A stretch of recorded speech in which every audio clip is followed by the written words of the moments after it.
What time keeps? Time does not tick. That's just the sound we give it. Because silence makes us nervous, time does not move forward either. We do, dragging our memories behind us like cans tied to a wedding car, rattling, noisy, impossible to ignore. We say time passes, as if it's the one leaving, as if it packed a bag and slipped out the door, while we weren't looking. But time stays, it always stays, and it's the room, we're the ones pacing. When you're young, time is a wide field, no fences, no shadows long enough to worry about. You run without checking the sky. You believe the sun is patient. Days stretch like summer afternoons, sticky, endless, buzzing with nothing urgent. You want to grow up so badly you don't notice. You're already standing in the richest moment you will ever own. Back then, time felt like a promise. Later, someday, eventually, words that tasted sweet because they were infinite. And then, quietly, time changes its posture. It doesn't announce itself. There's no bell, no speech. Just one day you're busy, then another, and suddenly years are happening behind your back. You start measuring life in events instead of seasons, birthdays instead of summers, deadlines instead of sunsets. You don't feel the days anymore. You process them. Morning becomes a transaction. Wake up, move, produce, survive, sleep, repeat. Time doesn't shrink, but your attention does. And attention is how time makes itself known. The older you get, the faster everything feels, not because time speeds up, but because repetition smooths the edges. The first time is slow, every sense awake, every nerve lit. The 100th time, your body shows up, your mind clocks out. That's how weeks disappear, not stolen, spent without being noticed. We blame clocks, phones, jobs, the world, but time has always behaved this way, patient, unemotional, honest. It gives us exactly what we give it, presence or absence. Time keeps what we notice. It remembers the moments we fully inhabit, the laugh that bent you in half, the silence after bad news, when the air felt heavier than gravity, the way someone said your name when they were about to leave.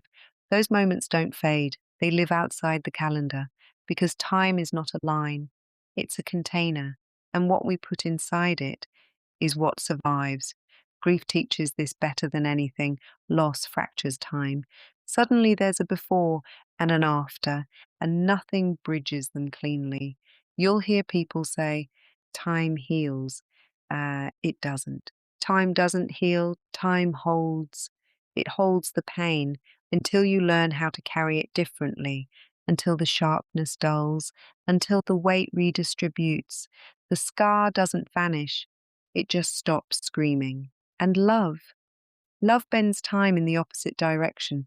A single hour can feel like a lifetime can feel like a blink. You can spend years without someone, then hear their voice, and be instantly returned to a very specific version of yourself. Same heartbeat, same ache, same hope. Time allows this. It doesn't judge nostalgia, it doesn't correct memory, it lets us revisit. As long as we're willing to feel, that's its quiet power. Time is not here to be managed. That's a myth we invented, to feel in control. You cannot hack time, you cannot save it, you cannot make more of it. You can only decide how awake you are while it's happening. Look at how we talk about it. Killing time, wasting time, running out of time, as if time is the enemy, as if it's hunting us. But time never chases, it waits. It waits while we hesitate, while we overthink, while we tell ourselves, not yet.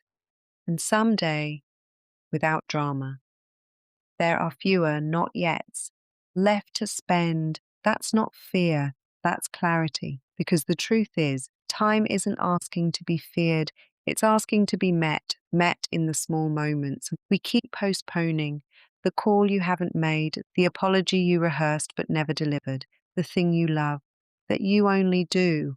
When everything else is finished, which is never, time doesn't reward perfection. It responds to sincerity. 5 minutes fully present outweighs 5 years half asleep. That's why some lives feel long, even when they aren't, and some feel unfinished. No matter how many candles are on the cake, time keeps what you give your breath to. It keeps conversations that didn't need phones. It keeps walks with no destination.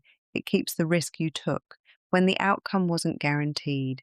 It forgets the rest, not cruelly, efficiently. One day, you will look back and realize the moments that mattered were rarely the ones you scheduled. They were interruptions, detours, accidents. They were the pauses you almost skipped. Time doesn't want to be filled, it wants to be felt. So if you're worried about where it's going, stop asking. Ask instead where you are right now, in this minute, in this breath, because this is the only place time ever actually lives.